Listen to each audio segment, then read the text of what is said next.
We are about to reopen schools, and we're going to have two different kinds of instruction going on, sometimes at the same time, sometimes different times. Some teachers are going to be in the classroom with their students, hence the mask. Other teachers will be with their students remotely teaching virtual classes. Today I want to talk to you about being in the class with your students. The first thing that I would suggest for you is that you slow down. I know that we've been out of school since March in Tennessee, and it will be very, very tempting to just jump in and go. I've got all this content to cover. I've got to catch kids up. I've got to do this or that or the other, but slow down. It's okay. It's time to worry more about the kids than it is to worry about your content. The second thing I would recommend is that you take a deep breath. I know you're worried. You know they're worried. So let's take a little time, try to get our kids on track with what is now considered the new normal. And exercise grace. You've just lost half of your ability to communicate with your students. They can't see if you're smiling or if you're angry or if you're questioning because they can't read your face any longer. So take some time and make sure you are communicating clearly by exercising grace when kids don't understand what you're saying.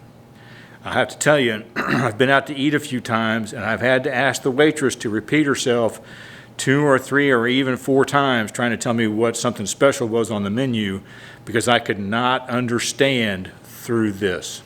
And you're going to need to take some more time to listen because just like the students have lost their ability to see how you're communicating, you're going to lose the ability to see how they're communicating.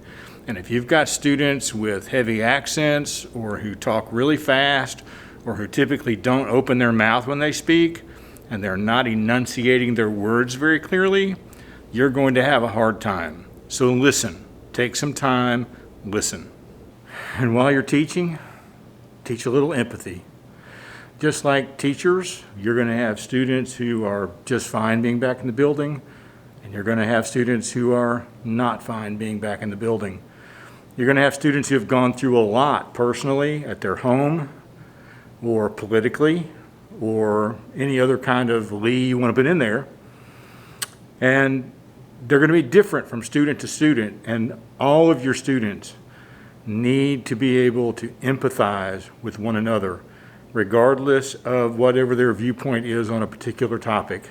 Empathy overcomes all. And the last piece of advice I could give would be to communicate, communicate, and communicate more than ever before. So email your students regularly, post things to Canvas regularly, give them a discussion group in Canvas if you want to, offer to do some team meetings from time to time, even in the evening, just to reconnect and see their faces without a mask. Whatever you can do to communicate and make those kids feel like they are back home. That's the big thing.